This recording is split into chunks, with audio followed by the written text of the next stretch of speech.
Bonjour tout le monde, c'est Romilou. Vous allez bien, j'espère. Alors, on se retrouve aujourd'hui. Je vais vous présenter deux choses, mais complètement différentes.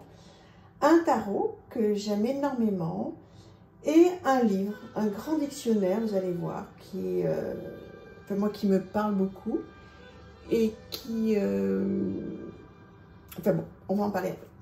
Alors, aujourd'hui, je voulais vous présenter le Tarot of the Cosmic Seed, pardon, de Lalania Simone, donc que j'ai trouvé toujours sur le Roi de Coupe.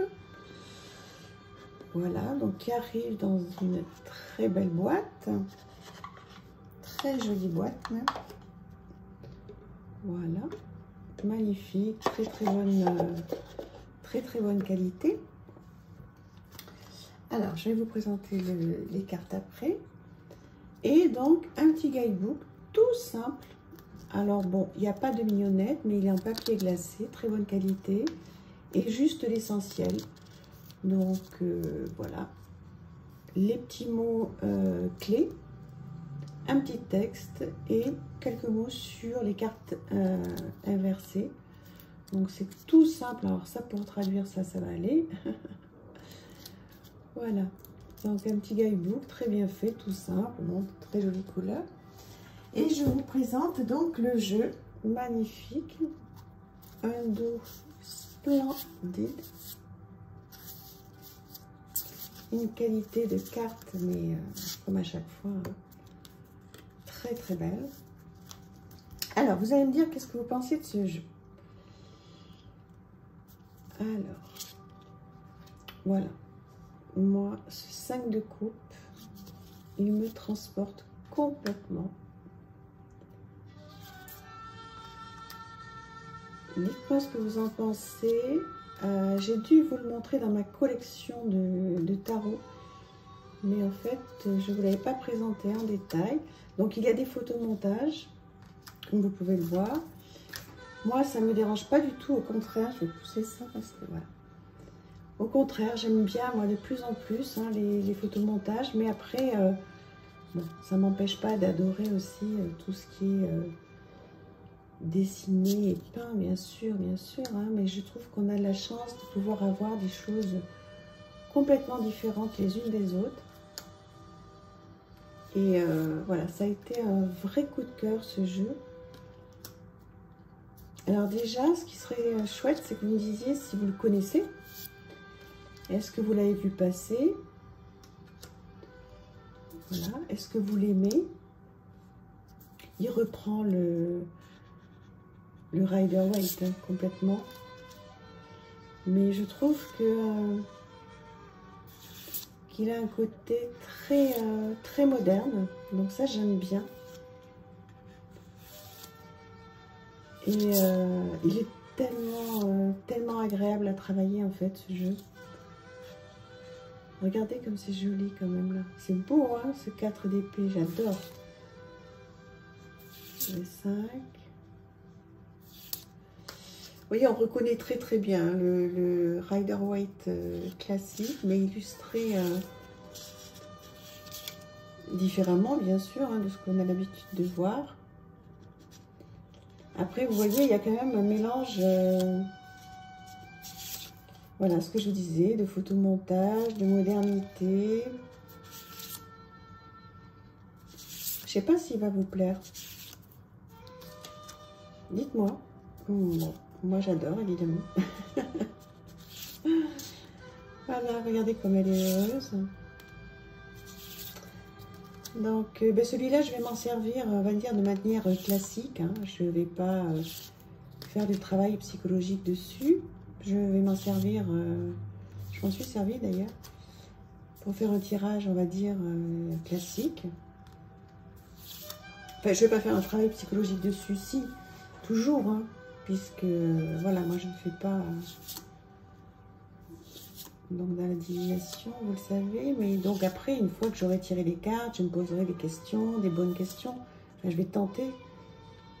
Regardez comme c'est chouette ça. Je vais tenter de me poser les bonnes questions.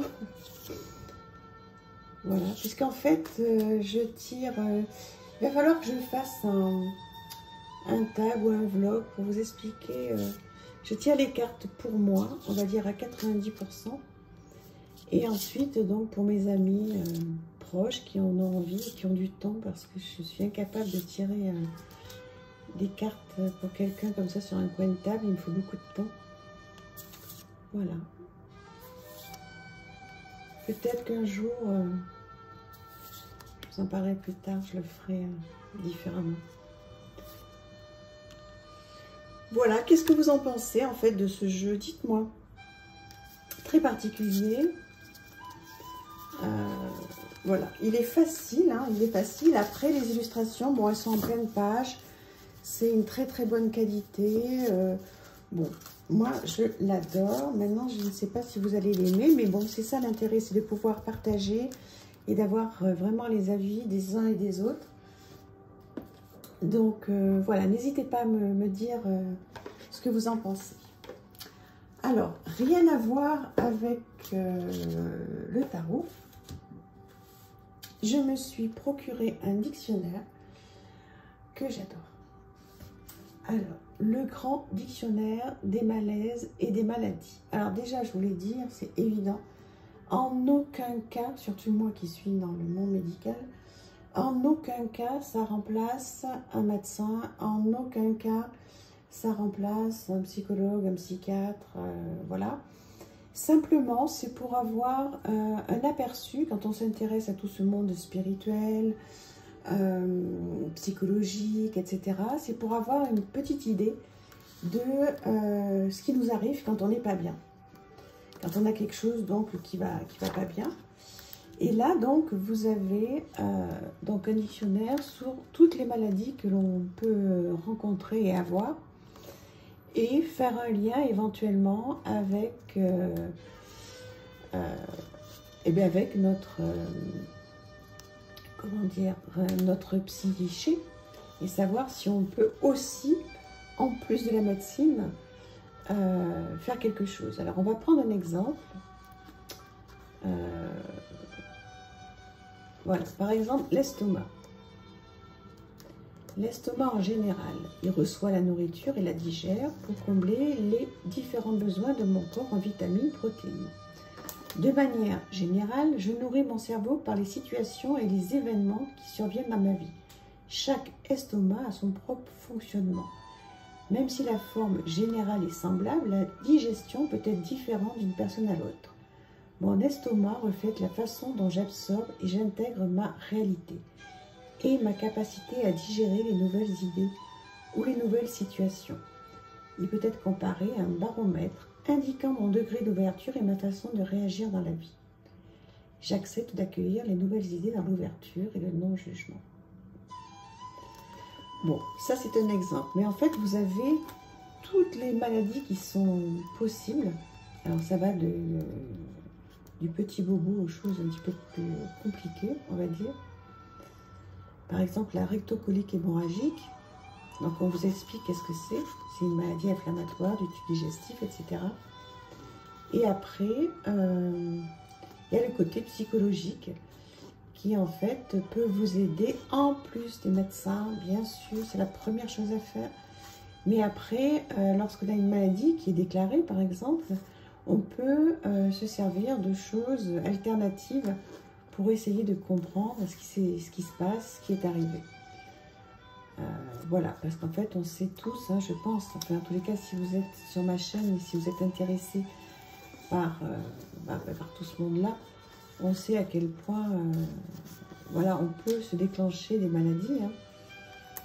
Donc, moi, ça a été mon cas. Je me suis déclenché une maladie un petit peu embêtante. Maintenant, ça y est, j'en suis complètement sortie. J'ai eu une intervention chirurgicale, maintenant c'est terminé. Mais voilà, c'est une maladie que normalement je n'aurais jamais dû avoir puisqu'elle touche 90% même des gens de plus de 70 ans, ce qui n'est pas mon âge. À l'époque, j'avais 40 ans. Et au regard de ce que ça a été, j'ai fait des recherches et évidemment que j'ai compris... Bon, après, ça peut être le hasard, mais je pense qu'il y a beaucoup de choses qui avaient déclenché cette chose-là. Voilà, donc en plus d'un médecin, eh bien, et en plus des traitements, on peut se servir de ce livre pour comprendre un petit peu tout ce qui nous arrive. Voilà, je voulais vous le présenter. Voilà, dites-moi si vous l'avez. Est-ce que c'est une aide, ce genre de choses quand on a, voilà, que ça peut être des petits bobos ou des choses plus importantes. Dites-moi ce que vous en pensez. Je vous embrasse très fort. À bientôt, merci.